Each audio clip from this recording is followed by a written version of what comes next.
Hey, hi. How you doing? It is almost the holidays, if those are things that you celebrate. It is already the holiday if you're pagan, so happy solstice to those that are celebrating. I think, personally, even if you're not religiously or theologically pagan, that celebrating the solstices and the seasons is, it's what makes sense to me. Maybe that's, part of my naturalist aspect or part of my ancestor worship, but, I'm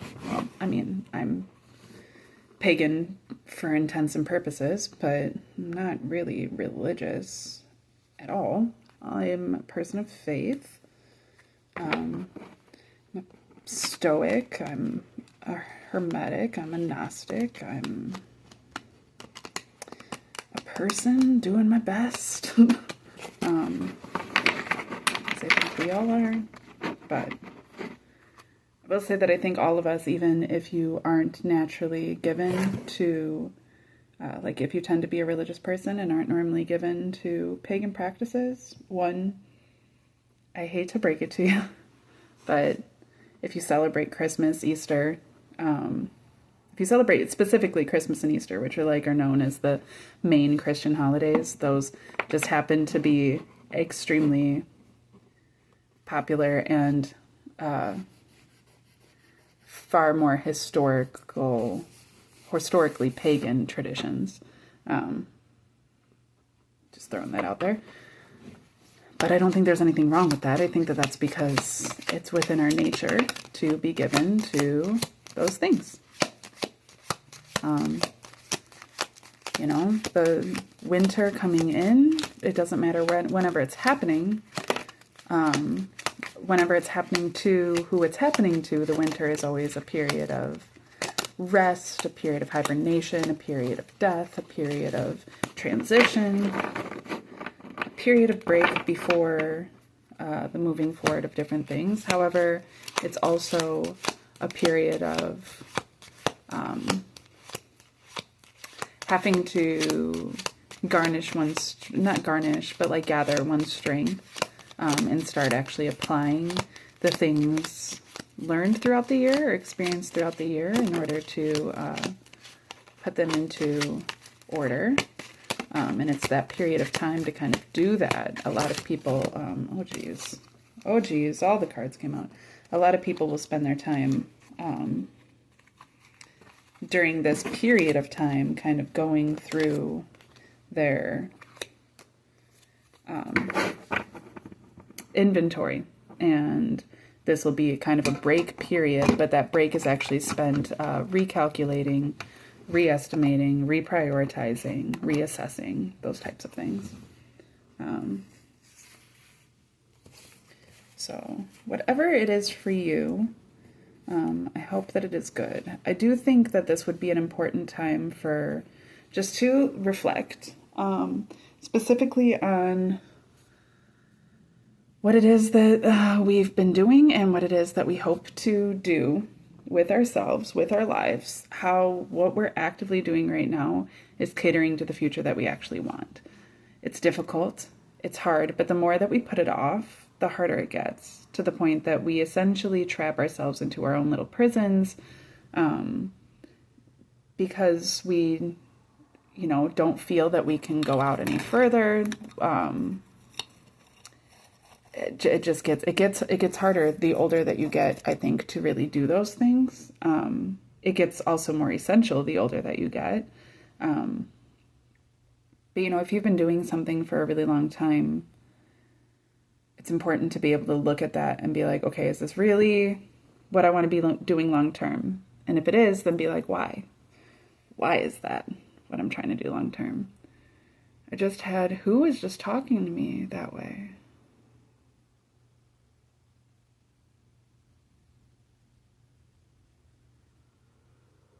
My landlord's brother-in-law. I had to think about that for a minute. I just had somebody, it was him, recently talking to me where, the way that he was communicating, he was like, well, why do you do this? And I'm like, well, I guess because of this. And he's like, don't just answer. Take a moment to consider, and then respond, which is something I've been getting a lot of the last couple days. So that's something I'm having to take in and process, which is, right. Don't just have an immediate answer. Don't just go with whatever you feel right off the bat. Kind of feel things out.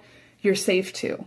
And I think that that's an important point of things. Like what I found myself in recently was a situation where, it feels like being in the past, which is terrifying because that wasn't a great time in my past, all things considered.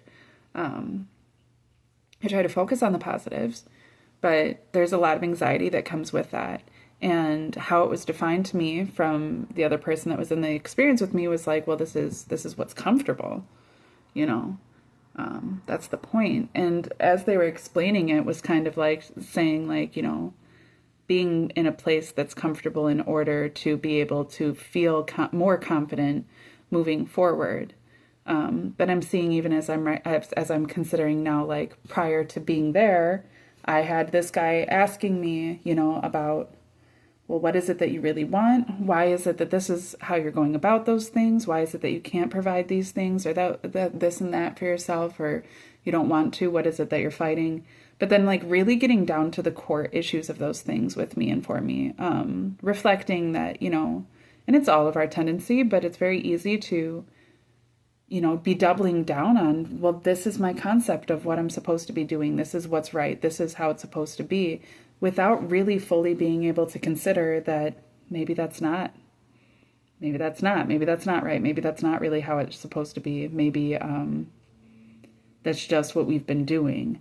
It's funny because my friend last week had mentioned, oh, geez, I can't look it up. It's on this phone. Christina P. I forget how to say her last name. It's something Polish or something. Pretty sure it's something Polish or something like that. What's his name? Oh, geez. Tom Segura. Like my brain just went totally blank. So Tom Segura, his wife, they apparently, my friend had told me he's always been in love with them. And he told me about them coming up with, or her specifically coming up with this idea of like the, whatever her last name is, effect, the Christina P effect, right? Which is when you do something that is essentially nonsensical, it is not helping the situation. It's actually making things worse, almost like it could be, or it's just not helpful. But you continue to do that without even considering something outside of that, because this is just what you've always done. You don't even take the time to consider that maybe there's a better alternative. You just are stupidly doing the same thing again and again and again and being like, this doesn't even make sense. But like, it doesn't dawn on you to like do something different, right? Okay, so that's kind of been the reflection that way. That's what that my landlord's brother-in-law was pulling out to me, was like, why are you doing these things if they're not actually adding it to you? Where is that core really coming from? What is it that you really want? What is it that you're really afraid of? What's really holding you back? And then moving forward from there into this space where it was like, I'm not comfortable. And I remember at one point being like, I just feel like I should go home. Like, I just want to go home. And the guy was like, why? He was like, what do you have at your home that you don't have where you're at right now? What is it that is drawing you that way? And I was like, security in isolation. And he laughed and he's like, I get it, but like you're secure and isolated right here. Like, this is a safe space. And I didn't feel that way. And I kept kind of like arguing it, and I've been arguing this with him for years now. A couple years, anytime that I'm around him, like, I'm struggling with these things. I very much enjoy being around him, but the second I start getting a little too comfortable, the anxiety kicks in, and then I'm suddenly like wanting to run away, and I'm not feeling comfortable, and I'm starting to get really paranoid that all these different things are happening, and I get really defensive, and it ends up being toxic. Now, if there really is something going on, if there really is an actual issue, I can get to the core of that. I should get to the core of that, because it's obviously blocking me between what I think that I want and what I'm actively showing myself to want. right? In that Christina P type effect. And being able to take the space and time to really be able to look at that and be able to be comfortable and say, okay, what is it though? Like, I know life is happening. I know there's so much going on that I need to take care of and I need to be on top of. I'm always struggling with that. But I look back to like when I had my dogs, and like I've gone through that in another reading before, where like the entire time that I had them, I was so focused on trying to make a better life for them that I never fully accomplished that. In fact, it took losing both of them before I actually stepped into a position to be able to be in a truly better space. And that was really frustrating for me. I don't want to be doing that. That should have been enough. I want to learn from that experience. I do not want to miss out on anything else, just because of my pride or my fear or, whatever sort of insecurities is triggering these types of things. And it's like a fear of being controlled, for sure. There was a date, I don't know if I talked about this or not, but there was a date that I went on recently with a bit of an older guy. He's not too much older. I'm like on the very ass end of his age bracket. He's probably, I actually don't know how old he is, but I'm guessing that he's probably like 41. He might get mad if I say that, there's no way he's got to be at least 40. He's got to be at least 40. So, he's not much older than me, but I do think that he's in a slightly different bracket. And he didn't want to tell me his age. He could be as old as maybe 46 at the most. There's that little window. But he's extremely well established for all intents and purposes. He has his own business, he's secure in his own finances that way. He, has his own house. He can provide all of these own things. He lives alone. He doesn't have roommates. He doesn't have people up his ass all the time outside of work. He takes care of it. He has his own business.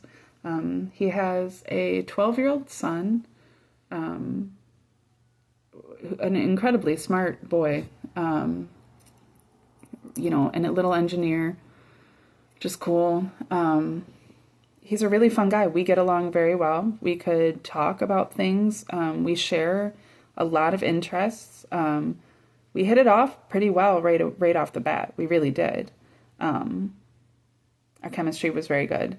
Outside of a couple things. One, me just in general being toxic. He's in a position of wanting to jump into a commitment more than I am, which is really, and I say me being toxic because although that isn't innately toxic, there's been plenty of times that I've wanted to jump into relationships, and that's just how I feel because I just really like this person, and had they been done that with me, or even the times that they have, like, that in of itself hasn't been innately toxic.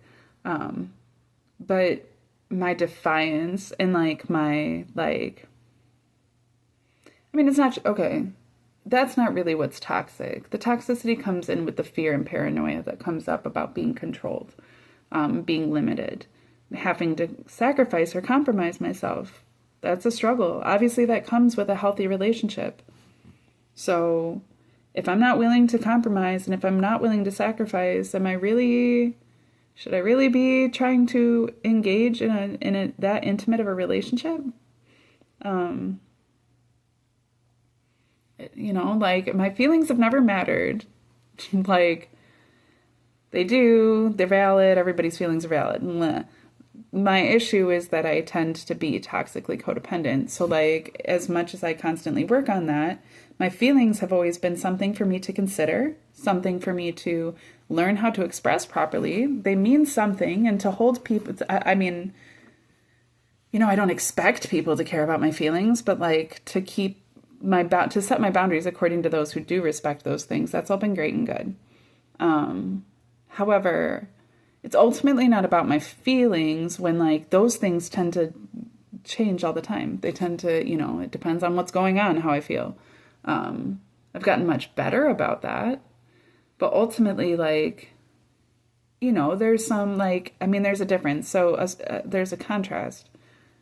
With this dude that I went on a date with, I felt there were red flags for me in our conversations.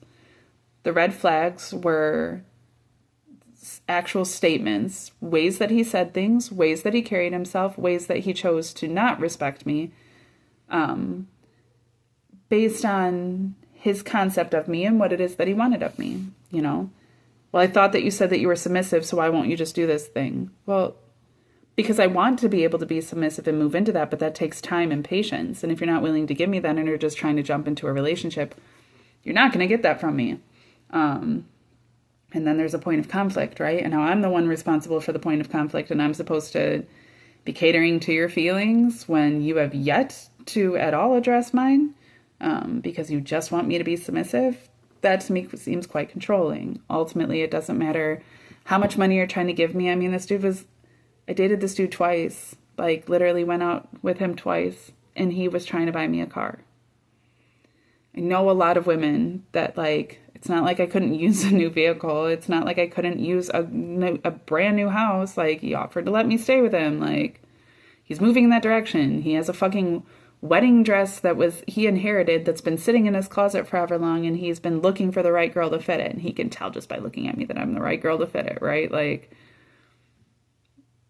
I'm just not, you know, like, I was willing to even move in that direction. Like, there's part of me that doesn't want that ultimately, but there's part of me that's still open to it. It just has to be with the right person. The right person's going to give me the right time and the right balance of things in order for me to be like, okay, yeah, actually, this is what I'm willing to do. I'm not just going to jump into a long-term commitment ever again. The last time I did that was enough. Because it wasn't even that. And the last time before that I tried wasn't even that. And the last time I tried before that, it wasn't even that. That's never how it works.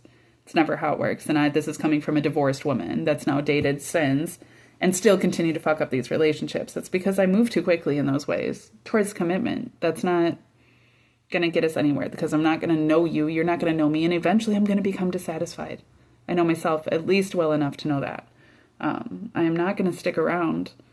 I'm not going to be controlled. You're not going to, like, you know, because then he's like talking about potentially, you know, having kids with me and stuff. And it's like, okay, these are all great things to talk about. I had a dude let me know right off the bat on our first date that what he was looking for was to find a relationship that he could make a long-term relationship because he wanted kids. Told me that on the first date, within like 20 minutes of getting to know each other. And I appreciated that, because the way that he expressed himself was like genuine, and it was like, thank you. Okay, I see where you're at. I see what you want. I'm willing to continue forward in this. I would like to get to know you well enough. That's ultimately like what I would like to have with you, to be honest. Let's see how we can make it happen. Except at the time, I was also not fully convinced that I could have kids, and I struggled with that. I wasn't fully honest with him about it at first because I knew how much that's what he wanted. I did want a commitment with this man. Wasn't sure if I could give him what he ultimately wanted. What he ultimately wanted wasn't a relationship with me. It was to have kids, right? So like that's what he was looking for a woman for, not for her sparkling personality. So that was me being a dick, right? And I had to learn the hard way that ultimately then he started questioning like if I was fully honest, because felt like I was deceiving him. And that was fair. That he felt that way, because I wasn't being fair by not being honest upfront about those things and letting him decide if he wanted to be with me to begin with. Or letting him state then, well, you know what, I actually am willing to engage in a more casual relationship with you, but ultimately I'm going to find somebody that I would rather be with, and then I'm going to drop you like a hot potato. And I could have been like, okay. Because I still would have been with the dude. I had a big old crush on him from the fucking moment I saw him. So, you know, I've been there. I get those things, but I've also learned from those experiences. So now when I have this dude who like keeps bringing up these different types of things and stuff like that, like, that's okay. We can talk about those things. I like to know where you're at, where you're coming from, what it is that you're looking for, and I would like to be able to see about offering those things. Ultimately, I would like some type of thing like that, you know, but at the same time, like, I don't actually want kids. And so that's what I ended up telling him too. Like, I was like, well, I'm not really trying to get pregnant. I'm not really trying to give birth. I'm not really trying to be around babies. To be honest, like, if I have to, I will. I'm willing to make that compromise for somebody else's baby, but like, I don't really want to be pregnant. And if you get me pregnant, I'm not going to be happy. Like, if you try, like, if that's what you're trying to do, like, no, so don't try to, like, that be the thing, and, he was kind of butthurt about that because that's what he was hoping we were moving towards. And I was like, I don't even hardly know you. I'm not going to create another human fucking being with somebody who I don't know their DNA well enough to understand what it is that we're sharing together. That's crazy to me. That's crazy. And I don't need to know people super, super long or super intimately in order to understand their DNA. I don't have to physically receive it in order to understand it. It's an energy transference, and like, it just wasn't right. And I was like, that's not what I'm trying to do. But he already has a 12-year-old son. And I was like, I'm fine. If you're fine with just having the one kid, I'll be a great stepmom. I love kids. I love teaching people. I love loving people and teaching people and, being there for people and caring for people. Like, if you have your own people, I can love them. I can do good by them. But I'm not trying to create my own people. I don't need to create my own people. There's enough people already here that need love, that need actual affection, that need like truth, that need reason, that need to be taught, that need this discipline, that need this support. Like, I don't need my own clones. I really don't. However, there's it's still in me. I'm a 35-year-old woman that doesn't have kids. Like, there's a biological part of me where, like, some men I get around them and all of a sudden it's just like, oh, I want you to put a baby in me. I don't know what my fucking problem is, but like, I would breed with you. Okay, so that's not, obviously it matters on circumstance. I've learned to really listen to myself and care for myself. So it's weird because I consider that this dude I was on a date with as compared to the situation I was just in with a person that I've been with in the past, like,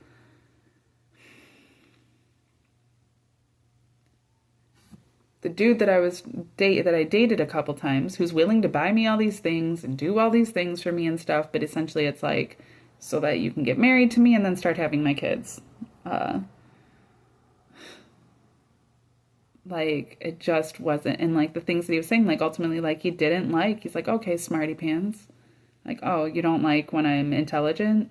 Oh, you don't like when I don't just buy into your reason that uses no actual logic? Like, I'm going to hold you accountable.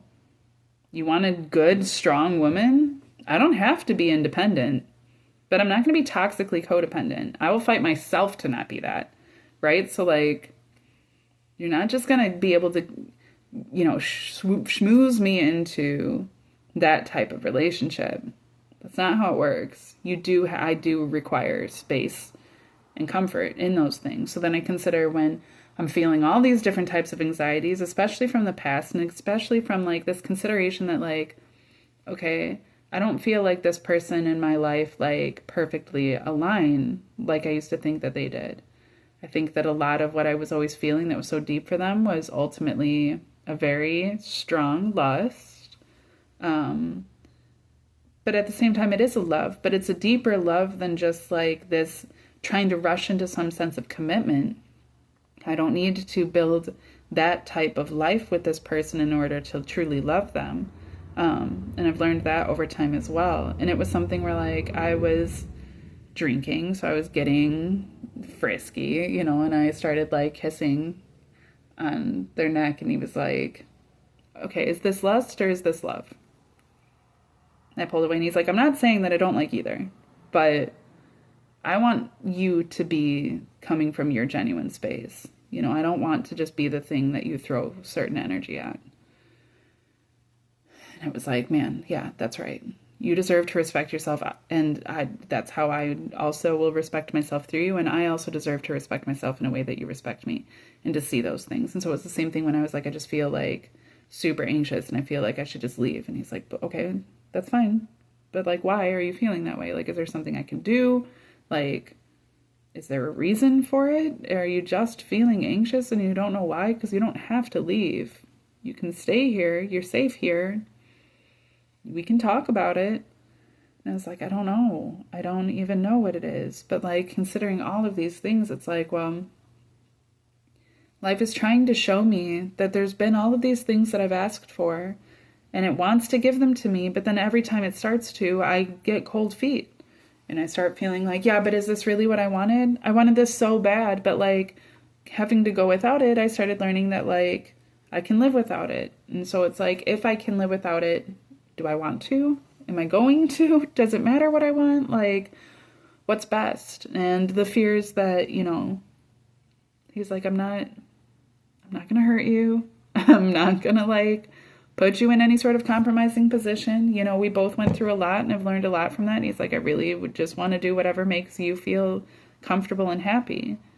And I was like, well, I'm not comfortable with feeling comfortable and happy. Like, I want to feel, you know,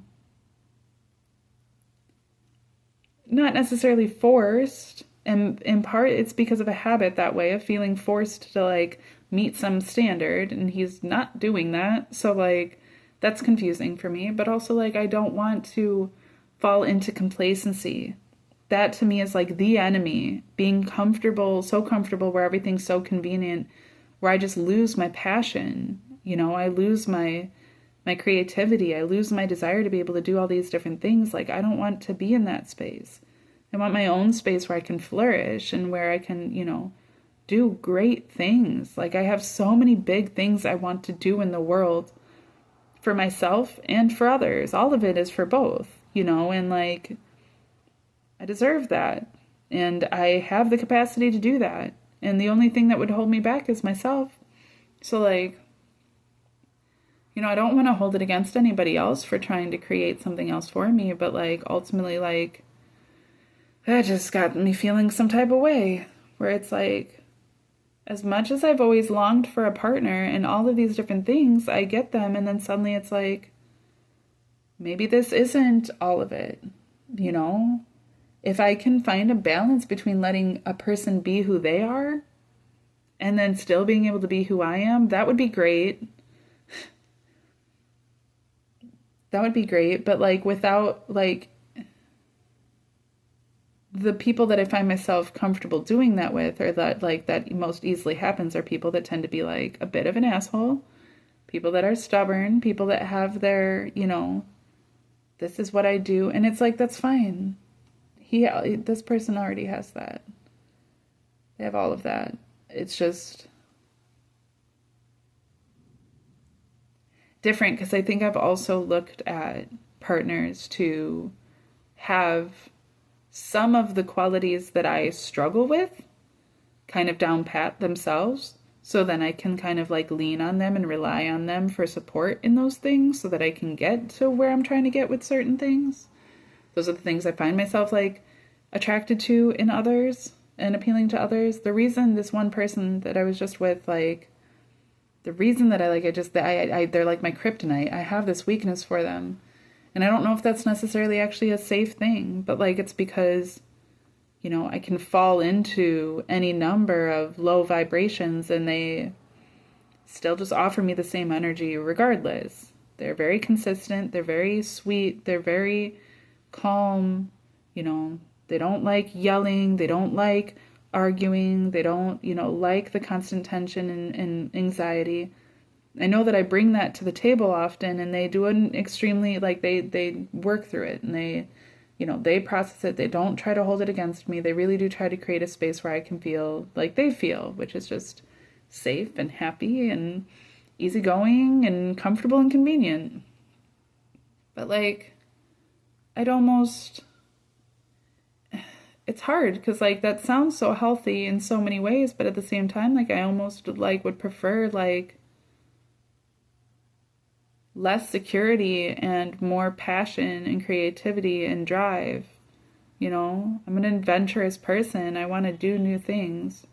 I want new memories. I want like just to do big things with my life, you know, big things with myself. Like I want to be so different from how I've ever been in other lives. And,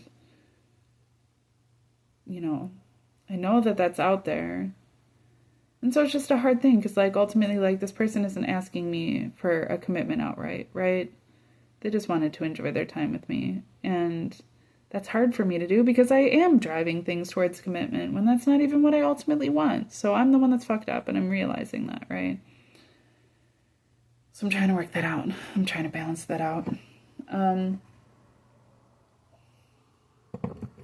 didn't fully expect to talk about all those things, but now that I have, let's read these cards and see how it gets into those things. I assume I'm saying these things for a reason. There must be somebody out there relating to this or that needs to hear these things or consider these things. Okay. The first card that we have is the Four of Coins in the upright, which is like not a sense of gratitude. It's not necessarily a sense of being greedy, but it's more like just being ungrateful. Like, you know, not, I need so much more, but what I have isn't fully enough.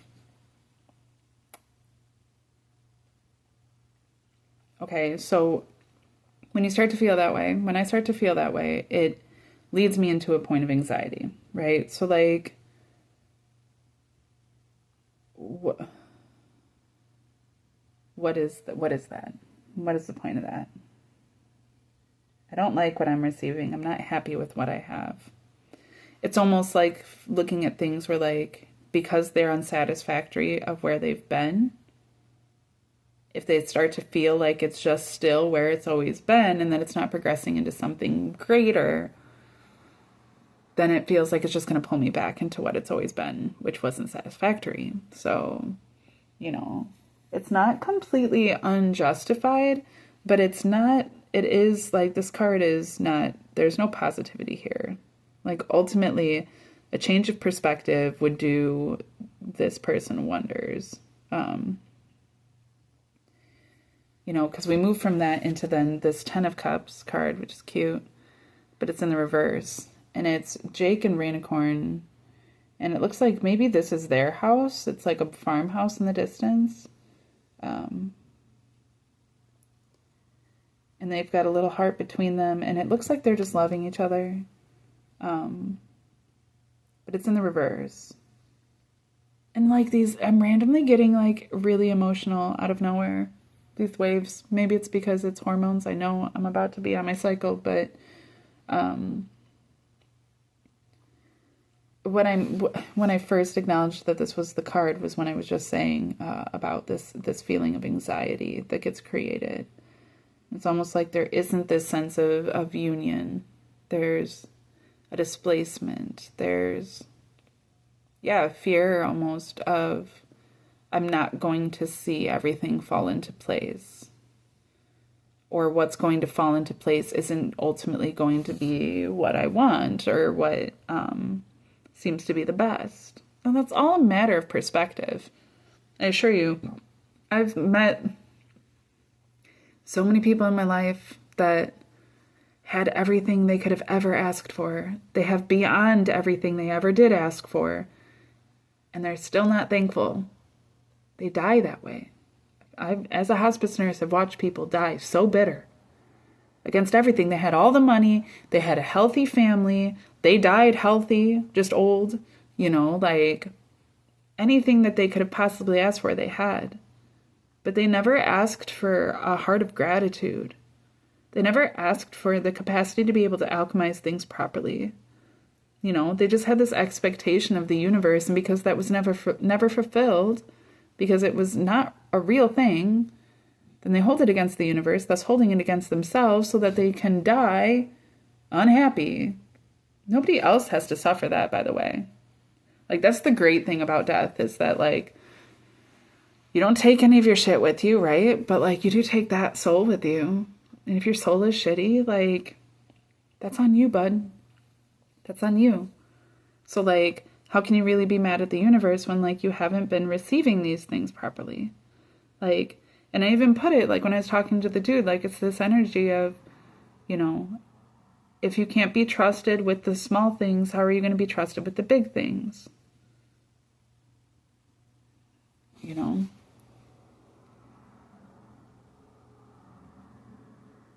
And like, it's so easy for me to say that to others in different degrees, but then I have to consider it for myself, and I do. I do. I just, then we have the Six of Wands here. And like, when I'm looking at it, I'm getting this sense of victory. But like, it's coming out of that anxiety. And so then it's leading to this sense of justice in the reverse, right?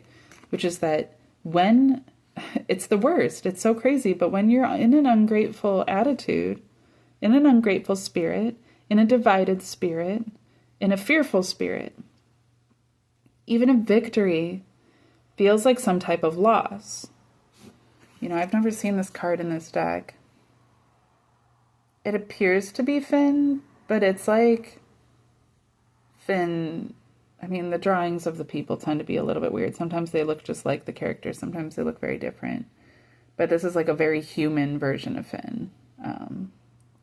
He's covered in cuts and bruises. There's a little... I don't even know what that is. There's a little Finn down there. There's all these swords everywhere. These pipes. These leaky pipes that are growing flowers. There's little butterflies. There's little flowers on everything. But he's missing an arm. It's a bionic arm that he has in its place. And he's holding a giant pair. It looks like it's supposed to be a sword, but like maybe it's just a shapely sword. But I'm seeing it as a giant pair of scissors. And he's like talking. And so it's giving me, when you're, like I said, when you're in that fearful energy, when you're in that anxious energy, when you're not in a grateful spirit, even a victory will feel like a loss. Even when the universe gives you everything that you've been asking for, you'll still feel discontented. You'll still feel divided, with the scissors in his hand. This is probably Finn in the future from when I first watched Adventure Time. I only watched the first couple of seasons, and I imagine because this is like a real person version of Finn, but he's missing an arm, and he's just got this energy of maybe in the future, he steps out of the cartoon reality into a more real reality after having lost his arm, and that it's kind of like this PTSD, that's the thing with the Justice card in reverse. Justice in the upright, when it comes to survival and trauma, would be not having trauma, not having to have survived certain experiences. There's an injustice that comes with receiving PTSD, because you kind of just continue to live in that trauma even when it's not happening. I'm getting all emotional. Sorry. You tend to live in that. It keeps coming up. There's all these different triggers that trigger you back to being like, okay, but is it about to happen? Your body feels that way. That's why the guy's telling me you're safe, you're comfortable. There's nothing going on. He was very good to me. We made some music together. We were watching shows I love. I don't normally watch TV, so it's nice to be able to have that time with him and to be able to we have the same interest that way. We also shared a conversation for an hour that was so intellectually stimulating, so deep, so, great. He's an engineer. His dad is a physicist and an engineer, and, I think his dad works for fucking NASA or some shit. And we were talking about different things that I just don't get to talk to people about those things. Most people can't keep up. Most people have no idea what I'm talking about. And they certainly can't take my ideas, understand them, process them, and then correct them into something greater. And so we're building off of each other, and oh man, that's so good for me. That's like everything. Like that's like the most valuable thing to me, really. Granted, this is also coming from somebody I find incredibly attractive in a lot of different ways. But like I said, they're also like down to earth. They're very chill. They're generally very happy. They're not given to drama. Like there are all of these different things that I've asked for. No, they're not perfect. No, I'm fucking far from it. So like that too. But there's a thing with PTSD where like it feels like an injustice because although you survived, you still are carrying that trauma with you, right? And it's like people can look and be like, wow, you're so strong. Wow, I can't believe you went through stuff like that. I can't even imagine. And like that ends up being like almost somewhat hurtful because it's like, oh, nobody can really put themselves in my shoes. Nobody really understands me. Like nobody really sees me or gets it. And then you start trying to trauma bond because the only people that really do seem to understand are people that have been through that shit, right? And that's where you end up getting fucked up because unless those people are doing the exact same work you're doing to be where you're at, and like even then, like I still lash out being stupid. You know, I still lash out for my trauma. So like it ends up not being healthy. That ends up being more toxic than anything.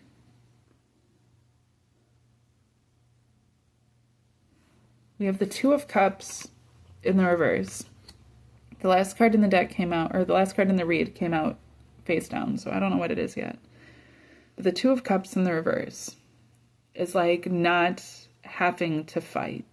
In the upright, this card, like normally this card would just be a sense of union.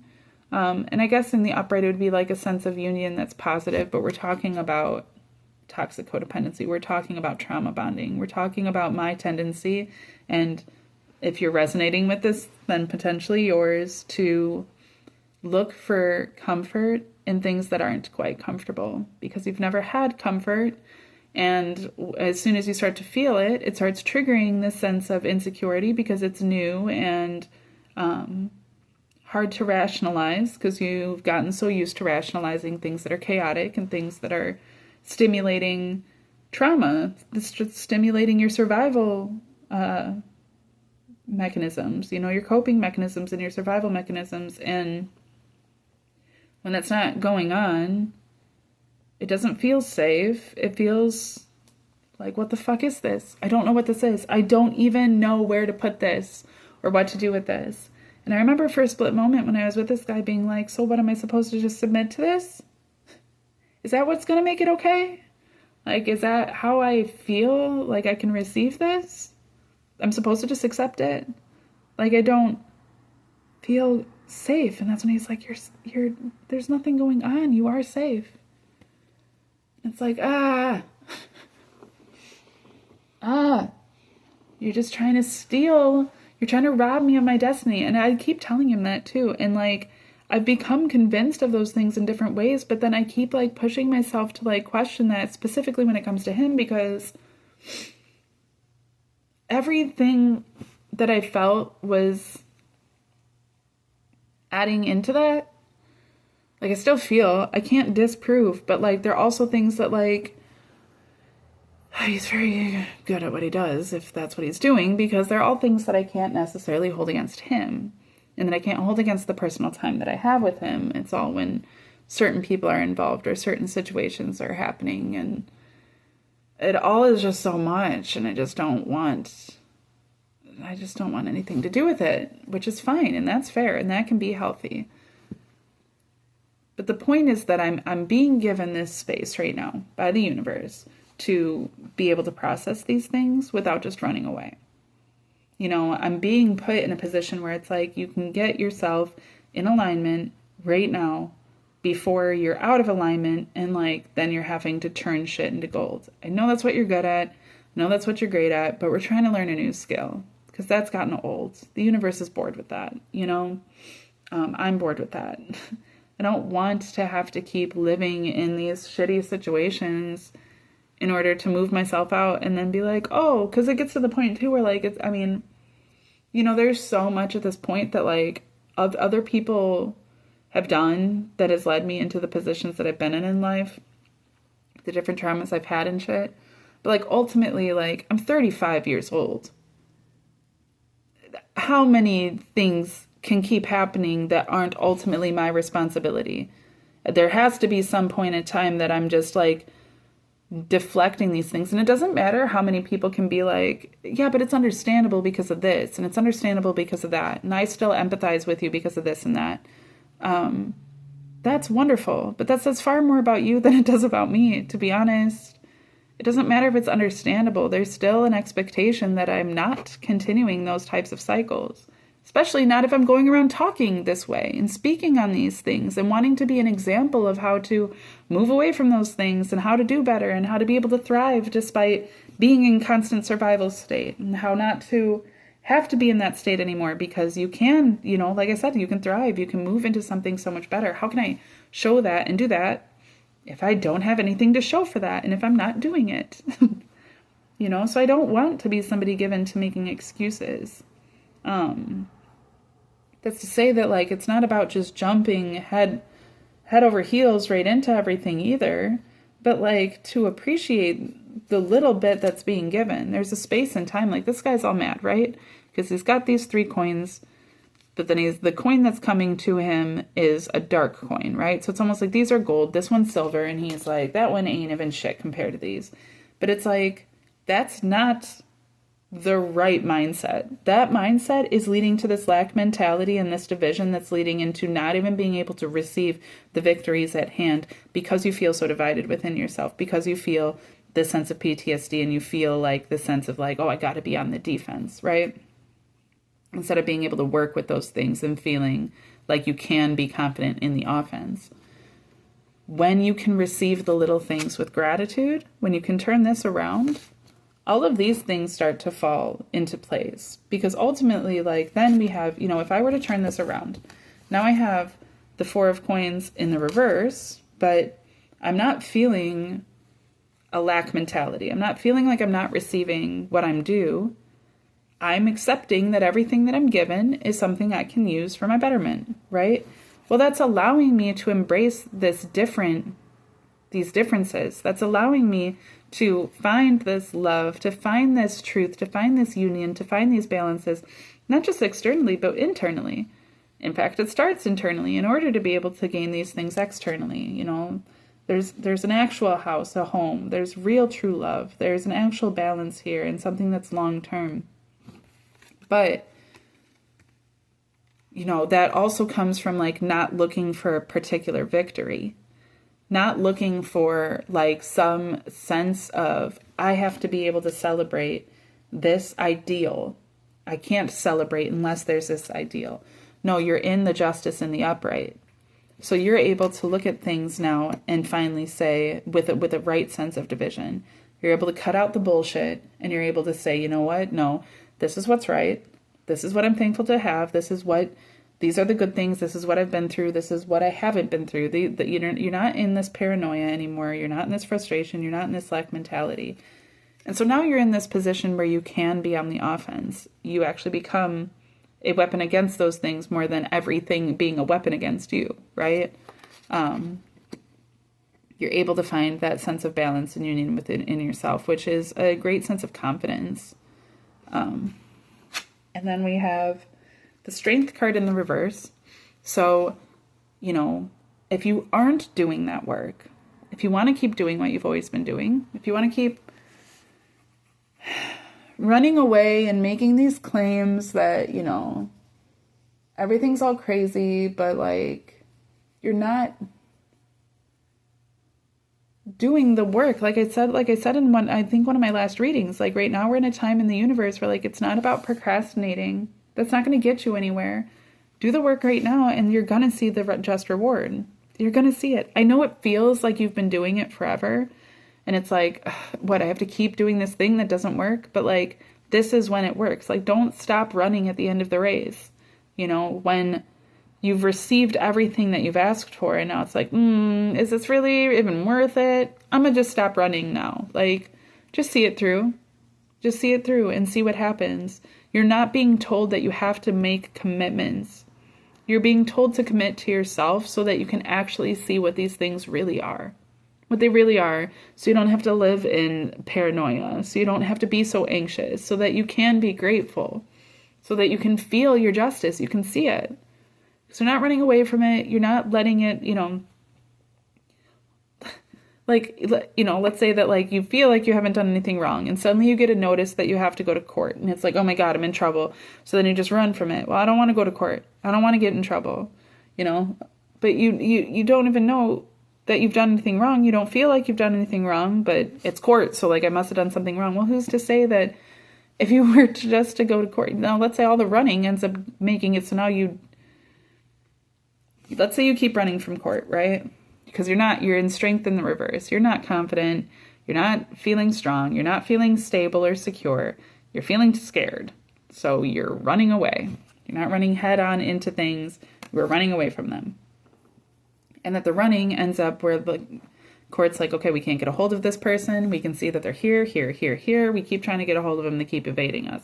Well, that becomes an issue. Because now you're evading a court issue, You thought it was something bad. Well, now it's just going to be worse, even if it was something bad, right? But let's say that they finally get your ass to court.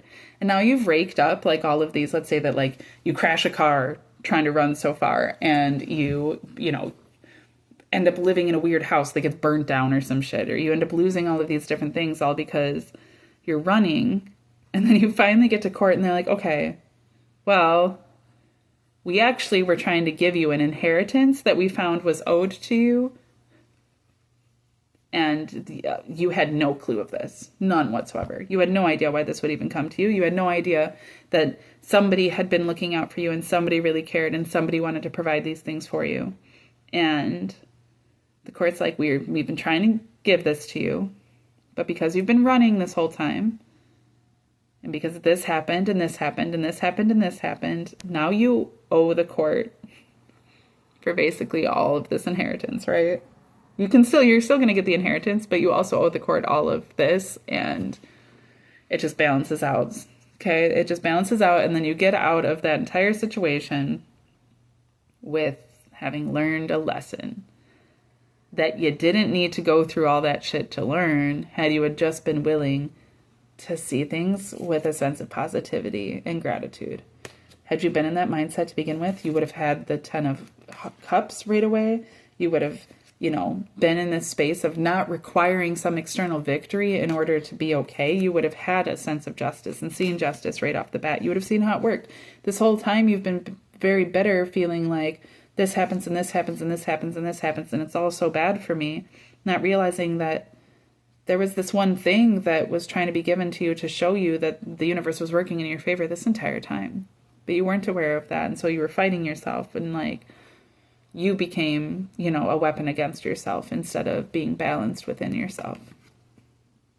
Okay, so what's being asked is to turn this card in this direction, right?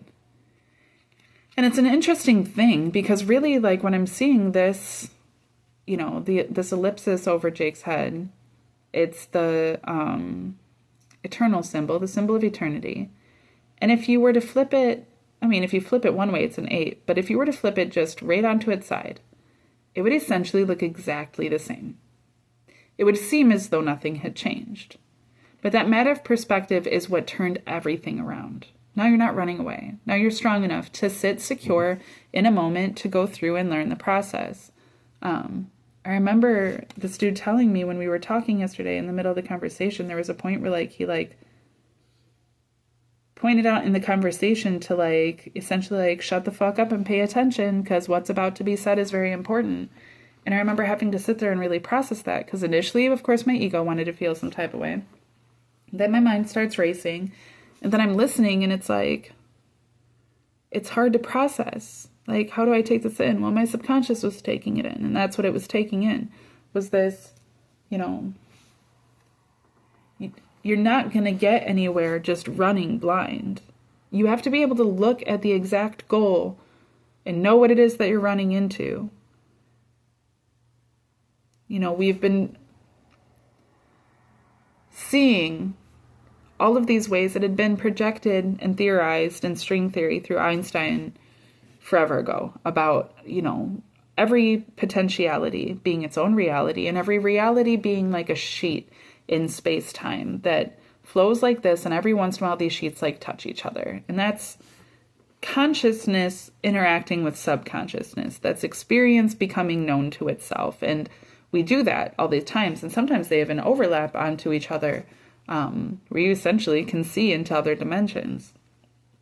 But this was all just theorized until more recently, where we've been able to actually measure these things.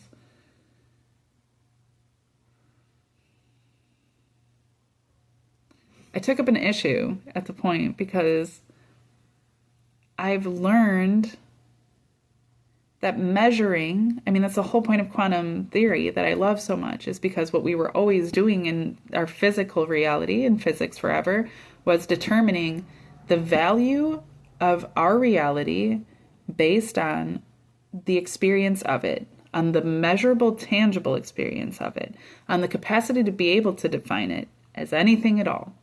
More and more and more and more and more and more finite, but anything at all. That's definite. That's what we were doing, was defining all of it. And as long as it could be defined, that was what reality was.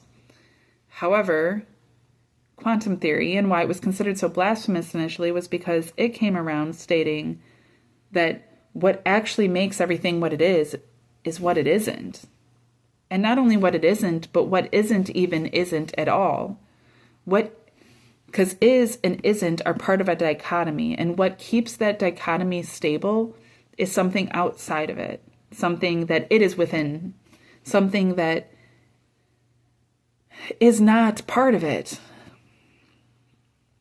And that just blew people out of the water, and it's still blowing people out of the water, and it's changed so many things. And now as we've learned, but we continue to do this thing scientifically, where we continue to be like, okay, well, so now we got to find the God particle, and that's how we're going to find the singularity, and it's still so measurable, and it's still based on being able to do these actual experiments, like with the Hadron Colliders, it's all very important. It's all happening for a reason. But it's up to us to be able to determine like what that is. Right? Because we can fall into the same thing we've always done. And we've seen what always happens. We were on Mars before and we fucking nuked the shit out, and then we moved here, and now we're going to do the same thing here.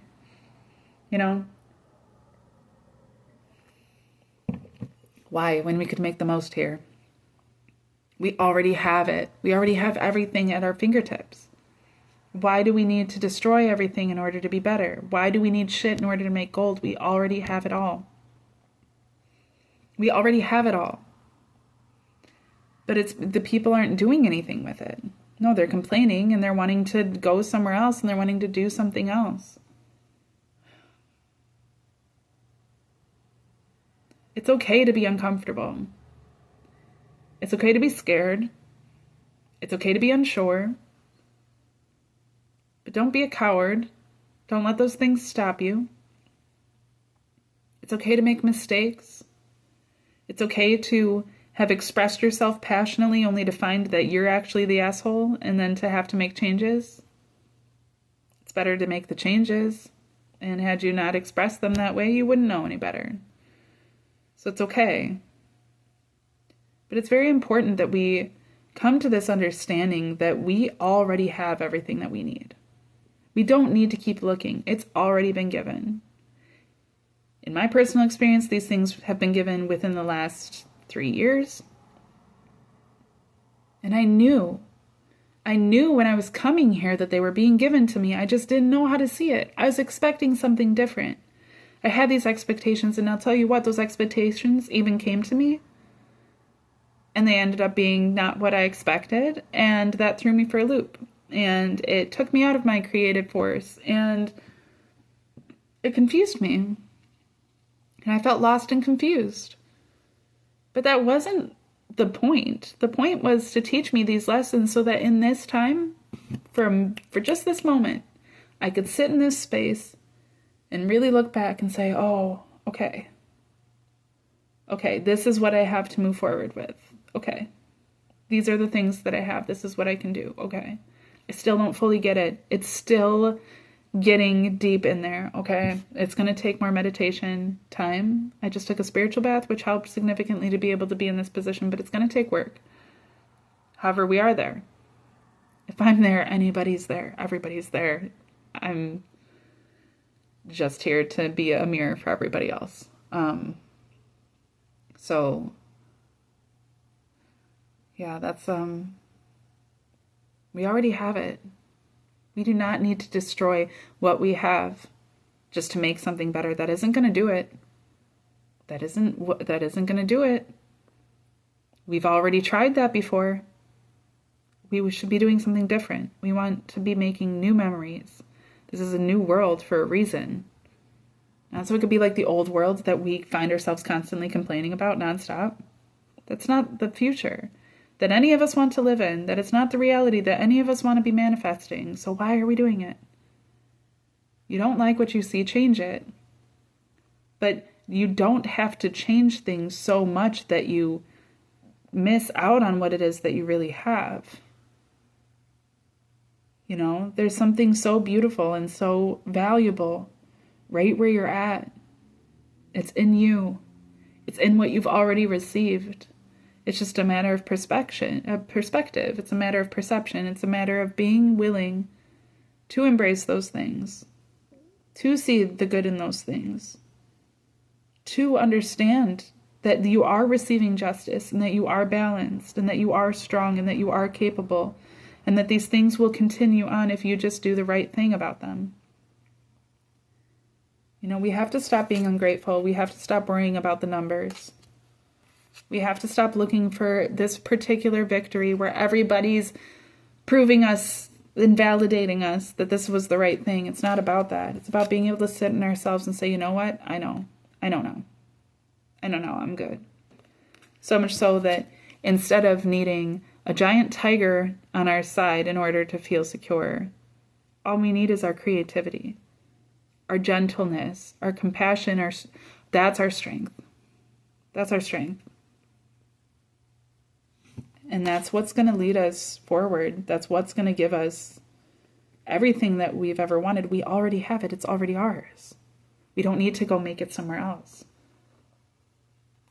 I know it's hard for people to embrace when the state of the union is what it is and the state of the world is dealing with the affairs that it is. But that's all an illusion.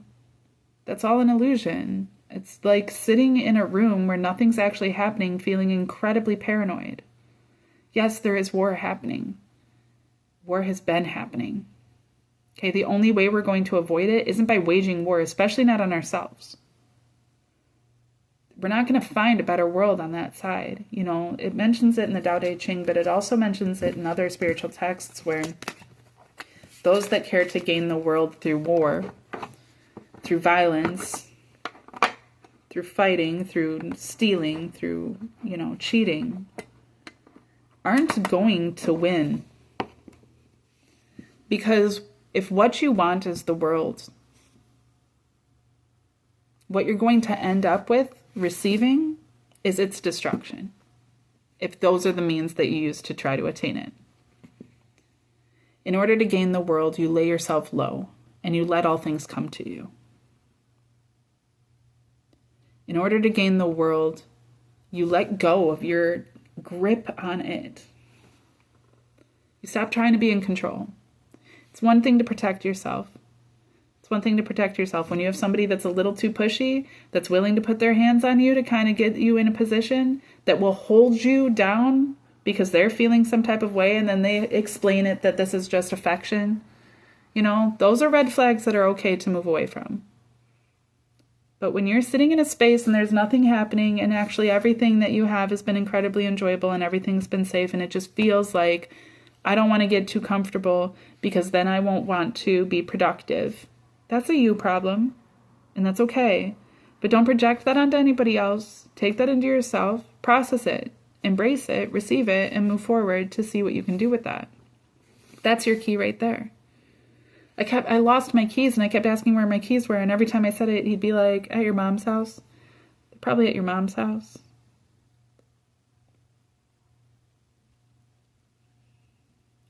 If you've watched any of my other videos, You know that I'm having a thing when it comes to that. And that answer felt away. But honestly, I'm sure he's not wrong. I don't fully know what it means yet because I'm not fully willing to receive it yet.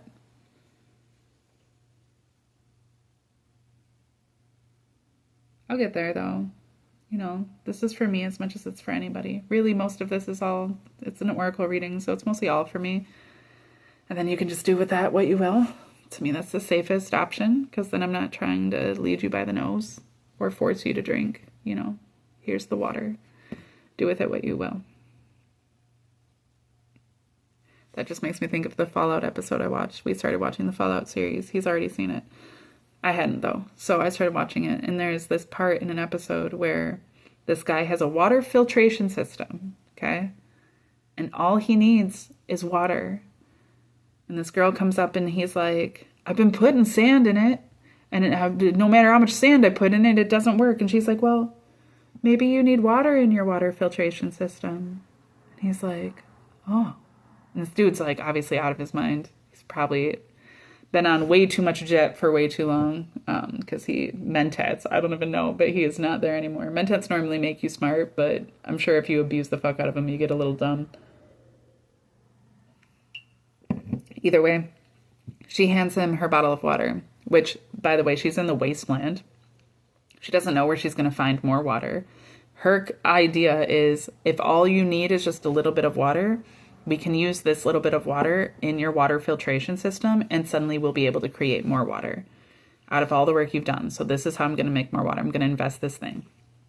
And she gives it to this guy and he drinks it. And she's like, because